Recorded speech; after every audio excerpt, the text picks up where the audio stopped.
Good morning and welcome back to the Festival of Place, the Pineapples, in association with the Design Council. This is a unique event where we bring together developers, designers and placemakers from across the built environment to share their work as they all vie to win a golden pineapple for place. This is the second session of the community engagement category, a group of projects who are all vying for a golden pineapple for their initiative to meaningfully involve the community in the creation, design, evolution, development or maintenance of a place. That engagement can be digital or physical, and the judges will be considering how the initiative connected with stakeholders and citizens and how their feedback contributed to the design or the development process. We have 6 projects shortlisted for the category, and each team has just 10 minutes to present, and our judges will then have 10 minutes to ask questions. To keep it fair, I'm going to be keeping a close eye on the time and informing them when they have 1 minute to go. So apologies in advance for breaking your flow slightly and breaking in with a 1 minute warning. We'll be meeting the judges in a moment, of course, but I'm going to introduce them very quickly now for you. So we have joining us this morning Aminah Ricks, architect, urbanist, writer and teacher, and Aminah's specialism is involving children in the process of improving our cities. We have Ben Adams, founding architect at Ben Adams Architects, and Ben strives to make buildings that are clever, beautiful, surprising and purposeful. And we have Vicky Brown, architect at Make Architects. She led the delivery of Make's flagship regeneration scheme at St James's Market and has a very wide range of high profile projects in her portfolio. So welcome once again to our judges. You should all be familiar, I think, with the way that the chat boxes and so on work, but just to the side of me you should see a grey panel, and on there's a Q&A box. So if there's any questions that you want to ask or any comments you've got on projects, do feel free to jot those down in the Q&A box. The presenters won't specifically respond to your Q&A, but the judges may choose to incorporate your questions into their questions. So without further ado, I'm going to move over to our next project of the morning, and I'm going to welcome our presenters Josh and Andrew to the stage. So you have 10 minutes to go, and I shall start that in just a minute when you get your screen shared and so on. But thank you very much for joining us, and we look forward to hearing.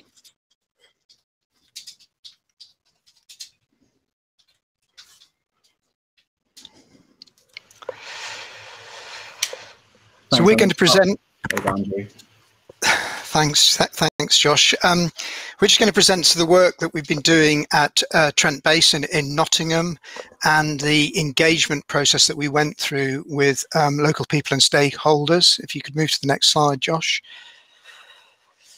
Trent Basin is part of Nottingham's Riverside Development Plan. The SPD for the whole of the north side of the river will eventually connect a series of new public realm spaces and a new riverside walk, plus a new bridge at this point over the river. So it's Trent Basin represents probably the most significant site in that amazing plan for the future. And so primarily a housing and residential development, Trent Basin plays a significant role in beginning that strategic piece of infrastructure connection and the development of a new public realm. So it isn't just a residential project, it's very much a part of this wider idea of public connection. The basin itself used to be a timber wharf. It is the only major basin of its kind on this part of the Trent. And as such, it probably represents or will represent the focus, the neighbourhood focus to the whole of this area. If we can move to the next slide, Josh. Now, we're just taking on a fly through the development, which was used for public consultation.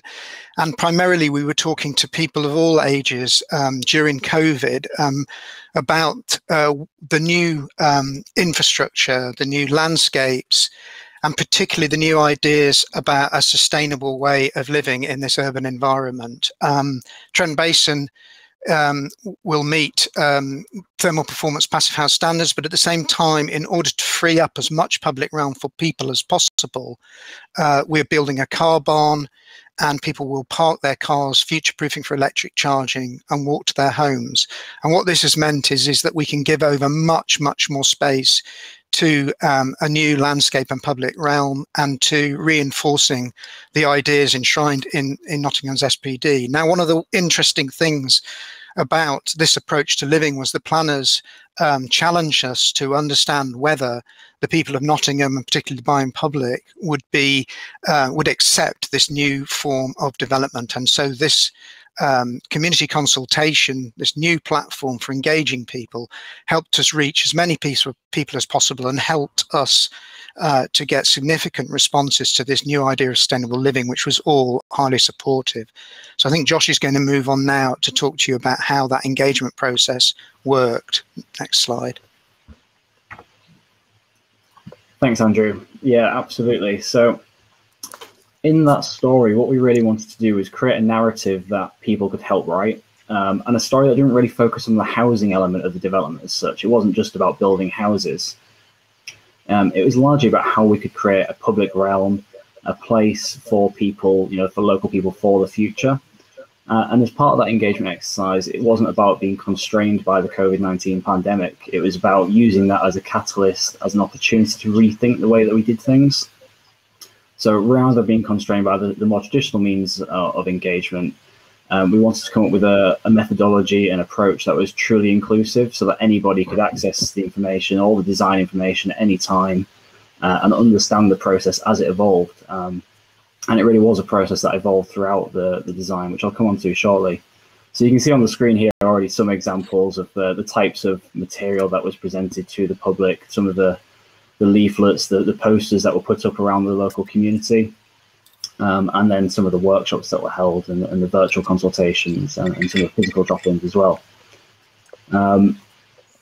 All of it was done largely through a digital core. So we used a series of custom interactive online solutions that, when combined with the sort of data analytics we got at the end, we were able to use that to really analyze and to get the views of the public quite meaningfully. And what you can see on the screen here is the actual tool that was used for the main part of the consultation, which combines all of the design team information to something really transparent.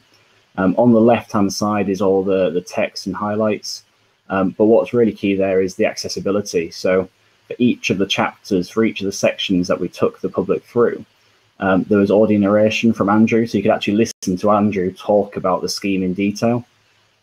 This was then combined with sort of screen reader accessibility and other accessibility tools, so that anybody could use it online there. And you can see here some of the surveys. This wasn't about just generating a tick box exercise of, do you support this, yes or no? What we were really trying to do was understand what the local public liked about the design, didn't like about elements of design, and use that to feedback throughout the process. And as Andrew says, to start challenging some of those initial conceptions from the local authority. All of this was mirrored through a specific youth engagement led by ZCD architects, really trying to get the views of those seldom heard. You can see some of the youth participants here. This series of photos were taken from the 5th workshop that we held with them, and it covered areas that were really important to them, such as their physical health. A lot of them were really into skateboarding or getting outside, but then also their mental health as well. These are kids of sort of age 13 to 15 at some times that were talking about the impacts of development on their mental health, which is just really inspiring to hear them talk about that. In fact, one of them went as far as saying about the architectural team, he said they've never met an architect, and they said they never thought that anyone would ask them what they thought about this type of thing in the future.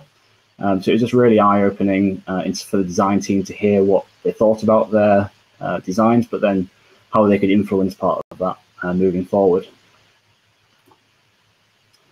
As I mentioned, this really was an iterative approach. It wasn't just a one-off consultation.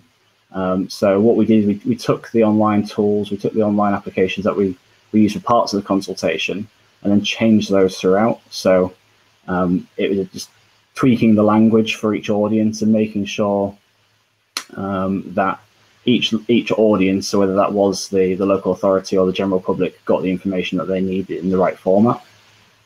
Andrew will probably agree, and probably well, we really challenged Andrew and the full design team to increase the transparency of what they were putting forward as part of a typical consultation in the really early stages, and that really led to this design process moving through and gathering a lot of momentum using the feedback from the public.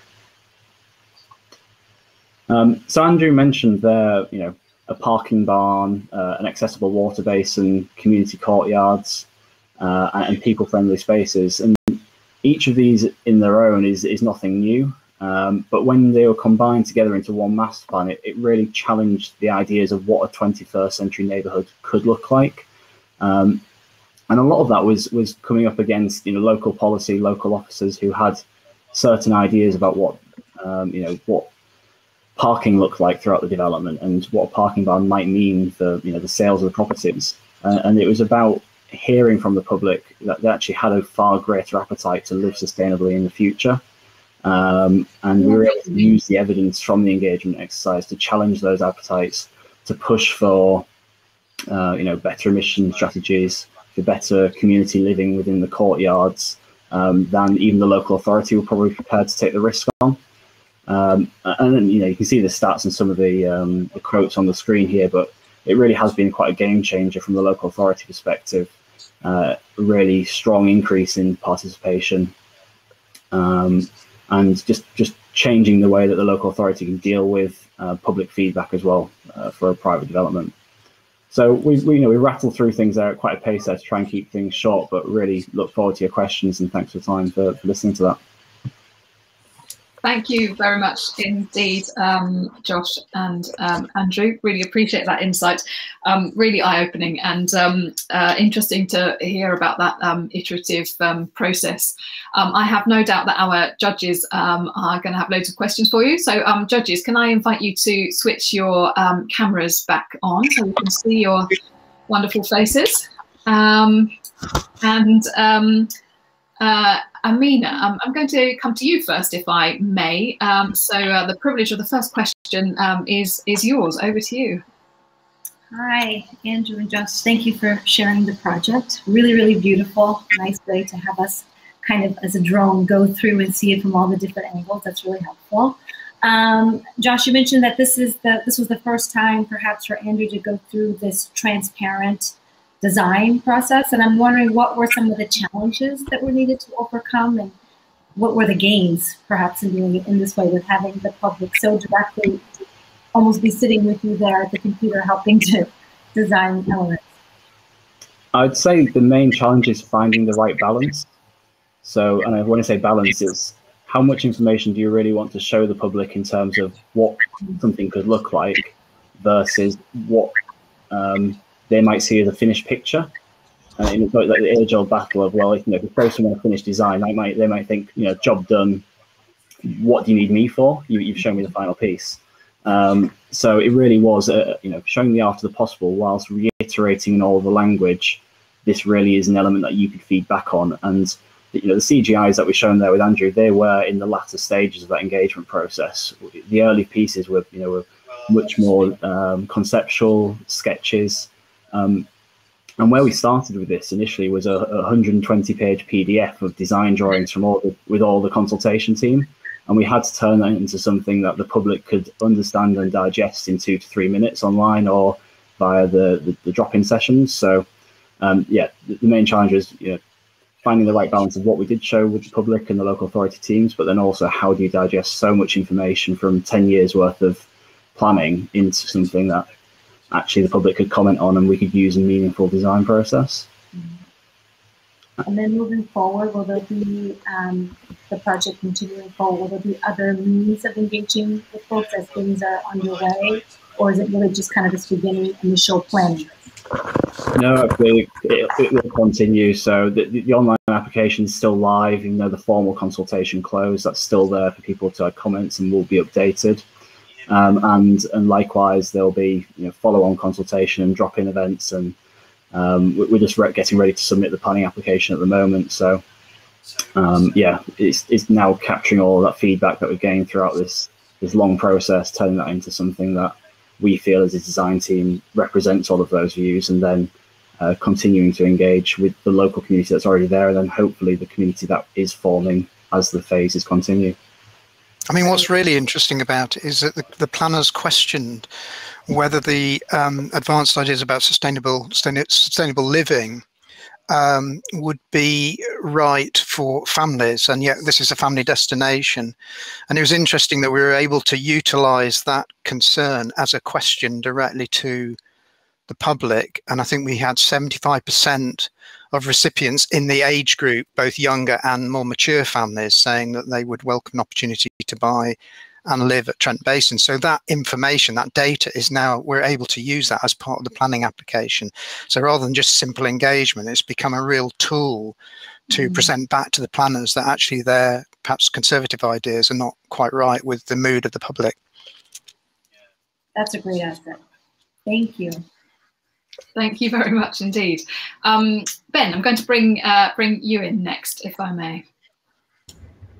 Thanks, and hi, Josh, Andrew. Great to see your scheme this morning, and I think it's the first one we've seen today where you're starting not from scratch, but with a more open question about a big new development and engaging with a wider community around it, if that's fair, and trying to imagine and bring vision and articulation to the needs of a community within the site that perhaps doesn't exist today. So how do you balance that? I think as an architect, I always struggle a little bit with receiving ideas and a wide range of views, and then trying to sort of articulate, incorporate, but also design within that. How do you balance that sort of, those two things? Well, I think the interesting thing with this process and working with Josh and his team is that we went to the community with a narrative about what we believe the scheme should be, out of obviously the public document, which is the SPD. So the headlines and the narrative around placemaking were there, and the public were able to get hold of that in a way that they wouldn't normally with an engagement, because they were able to sit at home and listen to what we had to say and listen to what the scheme was about, and then in a sense make comments that would reinforce to some degree what we were trying to do, or add other layers to it, particularly when we spoke to young people. And we were able to say to young people, look, really, this is about your future, because the unfolding plan was 15 years and you'll probably come back and buy here. And so really, we need to hear what you want to say. And so we're able to layer over that narrative an enriched idea about what people wanted to see. So basically, people were saying, actually, we really like what you're doing, but we think you could improve it in this way, this way, and this way. And so those got then incorporated into the design. So it was much more of this, much more conversation about a narrative about what this place could be with the public than we've ever had before in consultation, which I found really interesting, actually, that rather than people objecting to what you were doing, they were getting hold of the very best of what you were doing and saying, couldn't you do this to make it better? Yeah, I really like the idea of design as a conversation rather than a speech, but it becomes a two-way street then. So I think it's great what you've done, and it reflects my experience too. So thank you. Thank you. Vicky, if I can bring you in at this point, we'd love to hear what you'd like to know from the so just following on from that. So do you think a lot of that experience is down to it being a digital process, and therefore would you do that again once we're post-COVID? Maybe find a way of doing both in tandem? Well, I think the digital process, interestingly, enabled us to reach many, many more people, and it also drove us to present the scheme in a completely different way than you normally would in a conventional engagement exercise. And so, I mean, I take my hat off to people who do radio and television, because when Josh asked me to narrate over the drawings the story of what this project was about, I suddenly realized that actually people who do radio are incredibly clever, because it's very, very difficult. So it took a long time, but actually when you it makes you really explain in much more care what the idea and the story for a place is, and I think that enables people to sit at home and engage much more successfully, and to drill in ways that they wouldn't do normally. And what implementation alterations did you actually make then on the scheme? Were there any sort of major changes that you made? Did the developer, was he on board, or they on board with these changes? Yes, I mean, the way we get down to use the water around the basin is something that has evolved over the consultation period, because people have said, look, amenity and getting to the water edge would be something we really want to see. An establishment of a better public realm space at the end of the basin where pop-ups and busking can take place means that there will be power and potentially a small structure there. Slight changes actually to the pocket park and what it was delivering were all part of, and it got larger, were all part of that conversation. Well received then from the developer's side. Yeah, I mean, we have to say that in Blueprint, which is obviously a consortium between Igloo and the City Council, they have set out some very advanced ideas about sustainable placemaking. So we're on a winner to begin with, really, with a client that really wants to do something quite special here. You know, they're trying to drive carbon down to 500 kilograms per meter square, which is quite low, possibly even low at 450. They want to do fabric first passive house thermal standards, and they want to create an environment which is not just for the people that live there, but is more strategic and is broader in terms of its connectivity. So there'll be a new bridge here across the Trent. There'll be a little bridge that connects across the end of the basin. So it's the first, and then there's for the first time ever, there's a connection back to Daleside Road to connect other neighbourhoods to the north of here. So strategically, they're doing all the sorts of things that are necessary, but you wouldn't normally find with, a pure house builder, really, or a house developer. Thank you. Yeah.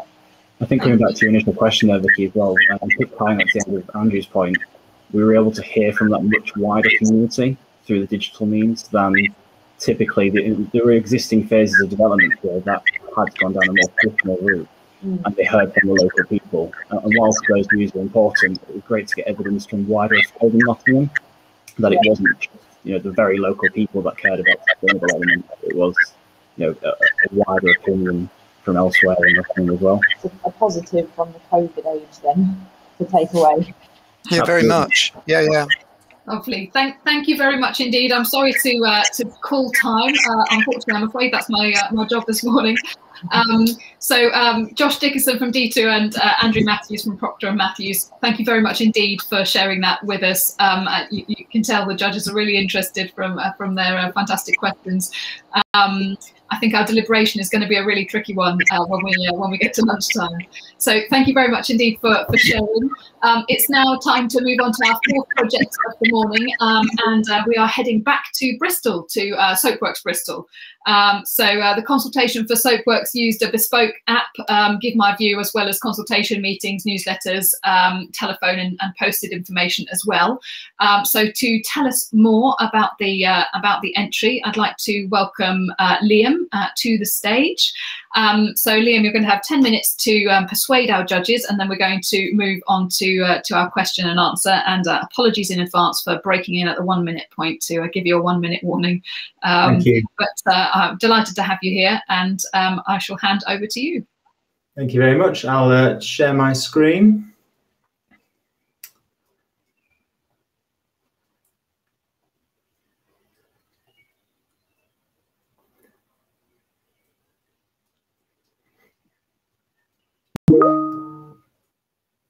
Okay. Lovely. You go full screen. We will. Okay. What's that? Right. Lovely. That's working now. Right. Okay. So my name's Liam Ronan-Chlond. I'm head of engagement and social value at First Base. We're a mixed-use developer. We build places to live, work, and everything in between. We're committed to delivering long-term social value in the communities we serve. And hopefully you'll learn a bit more about the things we do and the way we do things throughout this presentation. So today we're here to talk about Soapworks in the centre of Bristol. It was built as a soap factory, hence our name for the development. After producing soap for many decades, it then became a warehouse for a much-loved local department store called Gardner Haskins. And when Gardner Haskins chose to downsize and focus on its furniture business, The warehouse that you can see in the middle became vacant, and we acquired the site in early 2019. Now, this Grade 2 listed warehouse was built in the late 1800s, and it's a living example of the Bristol Byzantine style. It's also said to be an exact copy of the Tower of Palazzo Vecchio, the great town hall of Florence that you can see in the bottom right corner. But we believe places are more than just bricks and mortar. For us, people make places, and they make the stories that shape them. So that's why Soapworks is more than just a building to local people. It's a collective memory, really, shared by thousands of Bristolians who had relatives working in the factory, or simply those who remembered shopping there at the department store. It's part of the city's story, and what a story Bristol has to share. So to understand, we wanted to speak to as many local people as possible so we could help reshape Soapworks for the future. And in this picture, you'll see two visitors to a temporary arts exhibition that we held in October last year that brought members of the public back through the doors to re-explore the building for the first time in years. But before we set out to speak to local people, we wanted to better understand the place. As you can tell by my accent, I'm not from Bristol. This was our first project in the city, and mine. We had our preconceptions, Brunel, balloons, bridges. But how could we go beyond this and really get under the skin of our city? So first, we did our research. So let's understand the place in which the site sits. It's located in the heart of Bristol, surrounded by key local landmarks. The site sits in one of the council's key areas for growth and regeneration, just north of Templemead Station, in an area dominated by corporate HQs. And the site also sits south of Old Market, a conservation area that's full of character. And that's the site there highlighted in blue. Historically, Old Market lay just the area where the site sits, lay just outside the city's castle gates. It's got a legacy of alternative trades, cultures, activities, and that continues to this day. So from the non-conformist preaching of John Wesley to providing a home to the city's early labour and trade union movements, today it's home to students, artisans, and a host of recent and long-standing migrant communities. Old Market falls within Lawrence Hill Ward, one of the most deprived communities in the country, not just Bristol. As you can see, the red's not necessarily a good sign. Falling significantly behind local and regional averages on income, employment, education, health, crime, housing. But don't let that make you think that people aren't proud to live in this area. It's got a strong sense of community and people like living there. We knew we wanted to deliver a mixed-use development with workspace, homes, and social spaces. That's what we do. That's why we bought the site. But we wanted to speak with local people from the outset to better understand the area and their local needs before progressing too far with the design. We came up with a consultation and engagement strategy to meet with as many people as possible. I employed a Bristol-based agency, MPC, to help. They knew the area, they knew the people, they could offer us fresh perspective on local matters. They're also really fun to work with. We identified local stakeholders from politicians, officers, charities, businesses, communities, academic representatives. We issued newsletters, press releases, feedback forms. We had a website, everything but carrier pigeon. We held indoor exhibitions, street stalls for the wider community. But we were still in the danger of missing something. So this picture for me sums up what Old Market is. This is the main high street around the corner from our site. As you can see, the local community is young, diverse, fairly typical of any inner city location in a major city in the UK. But our public exhibitions are an older, less diverse demographic engaging. We wanted to know how we could make sure that we were reaching the silent majority and not just speaking with a vocal minority. That's why we brought in our partners at Built ID. In 2018, we helped Built ID to develop an online consultation tool called Give My View. So our shared ambition was simple. How do we reach out to the silent majority? People with busy lives, jobs, kids, accessibility issues, language barriers. And this is how they do it.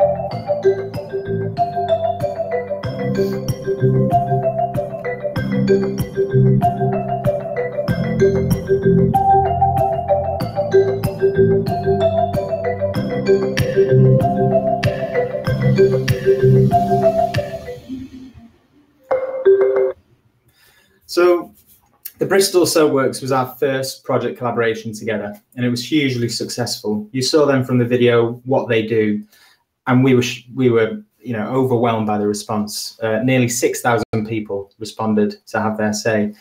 We used to pat ourselves on the back for getting 100, 200 people respond to consultations. So this was, huge for us. So to incentivize consultees to provide feedback, there was a number of things, not only gamifying the approach and making it really simple and easy to use, but they also incentivized people through being able to choose a charity for us to donate to. Almost 6,000 people made their choice, and we donated £6,000 to 3 local charities. So who responded? Over 80% of respondents came in through social media. Still a lot, but these were still local people. I've put a map up here so you can see that this wasn't just people responding from Toronto to Tokyo. These were people right around the corner in Old Market and the centre of Bristol. They were the mother on the bus on the way home from work, scrolling through a Facebook newsfeed, noticing the consultation ad and answering the questionnaire because she had a few minutes to have her say.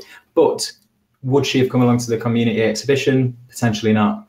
The online questionnaires were also available in Somali, allowing the area's large Somali diaspora to have their say. There was a 50-50 gender split. I always think that's quite impressive. And in terms of age, the middle columns are the most interesting, especially for me. Anecdotally, age group, these tend to be, for me, the age groups who don't tend to turn up to exhibitions or respond to analogue consultations because they're time poor with work or children or both. What did they say? These were the main themes that people got back with. Thankfully, over 82% of residents supported the redevelopment on site, which was great, provided us with a huge mandate and a huge sample size to be able to get to work responding to these local themes. How did people know they were being listened to? We provided feedback loops. At each round of consultation, they would see this in the questionnaire, so they could see we were responding to what they had said previously. And it reassured users that they could influence our proposals.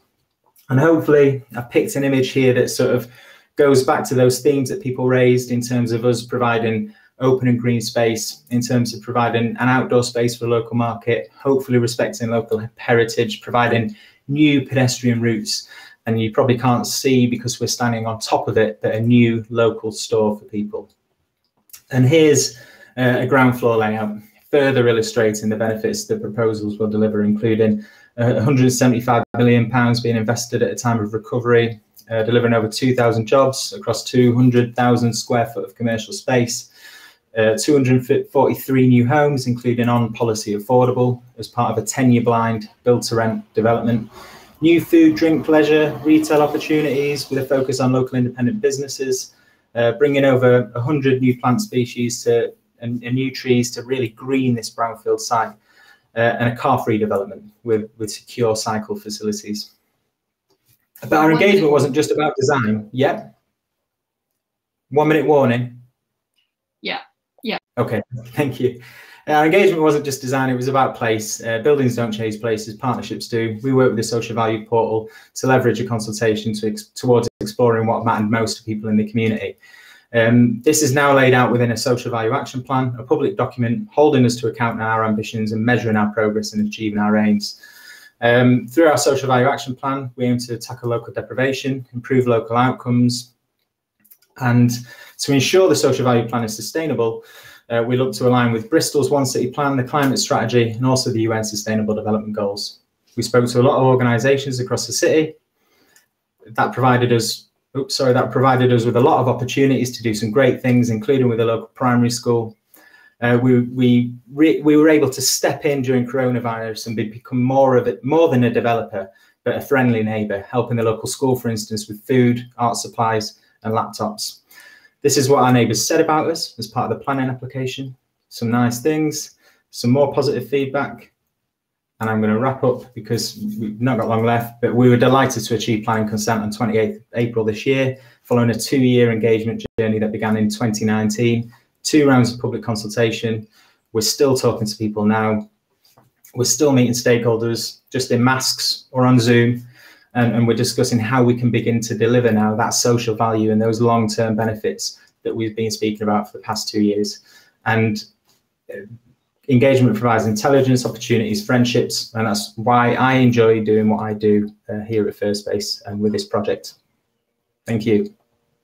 Thank you very much indeed, Liam. Some really inspiring stuff there, and never fear, we have plenty more time to chat through some more details. So I know you were condensing a little bit at the end, but there'll be an opportunity to address some of that, I'm sure, during the questions. So judges, can I invite you back to the stage? If you can switch on your cameras, that would be fantastic. Vicky, I'm going to start with you this time. I'm handing you the mic. Away you go. Hi, thanks, Liam. No, that's lovely. It's a really lovely project. I think a lot of it is stemming from the Grade 2 listed building, which is nice to see it being revived. I get the feeling there's a lot of retail focus in this scheme, and I just wondered how you brought their needs, and you mentioned stakeholders at the end. How do you bring, the commercial side of it to meet with the social and placemaking side of it, of the community that you've been reaching out to get feedback on? Yeah, I suppose this is more of a placemaking response really than an engagement, but engagement is a fundamental part of placemaking. For us to really sort of create a successful place and to raise the value across the site, we like to focus on ground floor activities, and that's one of the reasons why engagement is so important for us, because that's why we want to understand what local people want and how we can respond to local needs on the ground floor. In particular, there was a huge ask for local and independent businesses. We feel that providing the space for local independent businesses provides a space where people want to be, and then that reflects through the value in the offices and the homes, if that's what your question was about in terms of where does the commercial reality stand. Yeah, and how does it align with any of the feedback that you got back from the local community? They wanting to see a lot of retail. There's some really interesting feedback, actually. Boundaries between a retail shop and an outside space, rather than an anchor store, for example. So there needed to be flexibility. There's a lot of local businesses in Old Market that wouldn't be able to afford, a long-term lease on the Soapworks. However, we're looking at opening a food hall in the actual Grade 2 listed building on the ground floor. We've also got space for outdoor market that provides people with an opportunity to come in, try out their business. If it's successful, then potentially open a permanent store. What we're also looking at doing is working with an organisation called Black Southwest Network and Cognitive Path. There's a large Caribbean community, Somali community in the local area. I'm trying to sort of engage with those businesses to make sure that they're taking up opportunities on the site. So it's not just a gentrified middle class, indie hipster offer, and it does actually reflect the local area, and that was really important. And luckily for us, I think we learned a lot of lessons from what had gone before us in Bristol, but also looking at other areas like Brixton, for instance. And there's a lot of dynamics at play in Bristol, and we really tried, and that's where our engagement was really important, not going in blind, and really going in really open-eyed and open ears, and trying to understand those complex narratives. And I suppose not losing the sense of the community that's already there, as you say, not just gentrifying it, but like giving more back to the people that actually live there. And that's going to be a long-term focus as well. So in terms of social value, we always say that 20% of the social value benefits from construction, 80% are in operation. So that's one of our reasons for our partnership with Black Southwest Network and Cognitive Path. It isn't just looking at supply chain and procurement opportunities for construction, but also support for operation as well.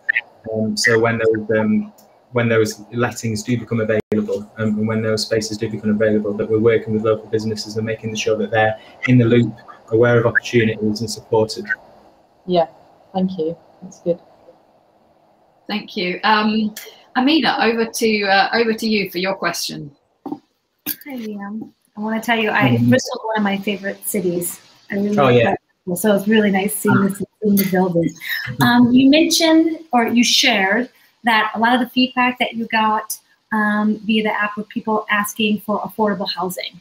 And I wanted to know if you could touch, the time went so quickly, but I was wondering if you could touch a little bit on how you've been able to integrate the ideas of what people are looking for in public housing in the design. And just to give a little background to the question, I previously lived in Brooklyn, where there've been a bit of controversy about affordable housing, people having separate entrances and not really being a part of the whole new building kind of that's been reestablished or redesigned. And so I'm wondering if you and your team have had a chance to start thinking about some of those things to kind of really keep in mind with the whole theme that you have about diversity and really inclusivity, and thinking about that in terms of affordable housing. Okay, I suppose there's three ways I can answer that question. One, there was a lot of developments that went before us that didn't meet the policy, that weren't policy compliant in terms of affordable. And we were determined to be policy compliant. We were determined to go to committee with a policy compliant scheme and affordable. So that was great. Second, there's the sort of, the separate entrances element. This is a build to rent development, so tenure blind. So I can live next door to someone. I can be on affordable rent, discount market rent. They can be on full market rent. We both use the same entrance, same concierge, use the same facilities. So that helps create some, social and community cohesion there. Thirdly, we had to sort of tweak the application. So we submitted the application a week before lockdown, which wasn't ideal. So then we went back to tweak the application because there was significant political pressure, obviously, around outdoor space. People realised quite quickly how important outdoor space was.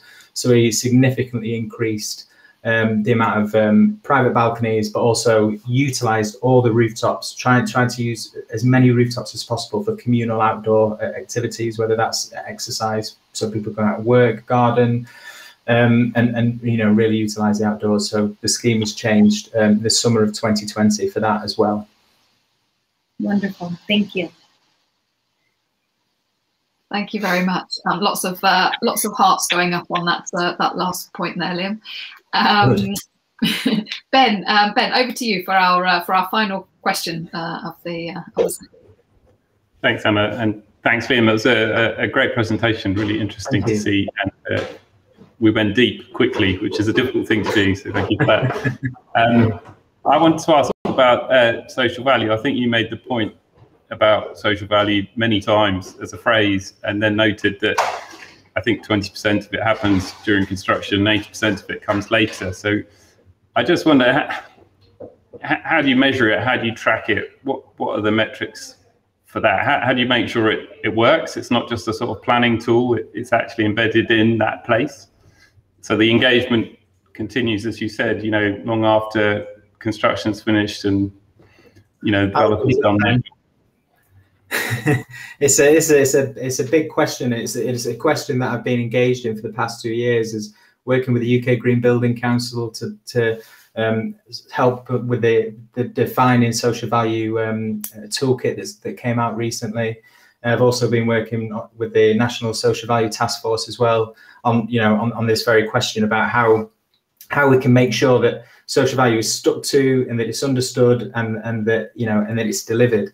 Because it's it's in its infancy, and there's not many examples yet of, projects 20 years down the line that have been able to deliver 5-10 years of operational benefits. So we're all learning. This was our second project that we've pursued, that we've worked with the social value portal, and that we pursued a sort of social value lens. And I think it's much easier working with big pension funds and long-term investors like we do, because they've got a long-term view, and also ESG and social impacts is becoming increasingly important year after year, and long may that continue, because the longer that continues, the more likely pension funds and developers are going to focus on delivering the social value that they've pledged at consultation or at planning application stages. Because we can measure it, and we can show what that social value is. In terms of measuring, we use the National TOMS framework. So that stands for Themes, Outcomes and Measurements. It's based on the HM Treasury guidance. It's also endorsed by the local government agency. It's a series of proxies. It's not an exact science, but it tends to work better on the construction side of things than operational. But you know, it's a moving feast. I think John Maynard Keynes said it's better to be vaguely right than precisely wrong. So we're trying to move in the right direction. But you know, is it an exact science? No. Can somebody tell us what things will definitely look like in the next 20 years? Probably not. I think if someone could tell us what things would look like next year, that'd be a start. The key word for me during the pandemic has been flexibility, and I don't know if you've experienced it, but working with our clients, they sort of ask for flexibility as if everything can be infinitely flexible. And as Keynes pointed out, that's not what it means. You've got to bring some structure and precision to something, but also be open. And I don't know, I think that question about long-termism is... But you learn from it, though. The social value approach to engagement means that you learn from it. You don't go in saying, right, okay, we're going to fix homelessness. And the community's like, we haven't got a homelessness problem. Why are you funding homelessness charities? So you go in, you listen, you understand what the local needs are. When I say local needs, I don't mean the city. I mean, you know, the actual community, the ward. So that's why we show the ward, the local super output area data from the indices of multiple deprivation to really understand what the issues were on those streets around the site. So that means that we can now work to leverage the investment that we're making into improving local outcomes, and local outcomes that actually mean something and matter. And when we can work with local charities such as 1625, Independent People, and Off the Record to respond to issues with social isolation, to respond to issues of youth homelessness. So we can, you know, we can identify things and respond to them with an evidence base. Thank you very much. It's time to draw a close to this section, I'm afraid. But thank you very much indeed to our judges and Liam Ronan-Chlond from First Base. Well pronounced, thank you. Thank you very much indeed. Oh, thank you. Glad I got it right. Everyone always gets mine wrong, so I'm always a bit paranoid. So it's time for our second break now. Time is flying. So same as last time, feel free to join a table back in the social lounge if you wish to meet some of the other people here. We will be back at noon when we'll be hearing our penultimate presentation from this community engagement category, and look forward to seeing you in a few minutes. So thank you very much.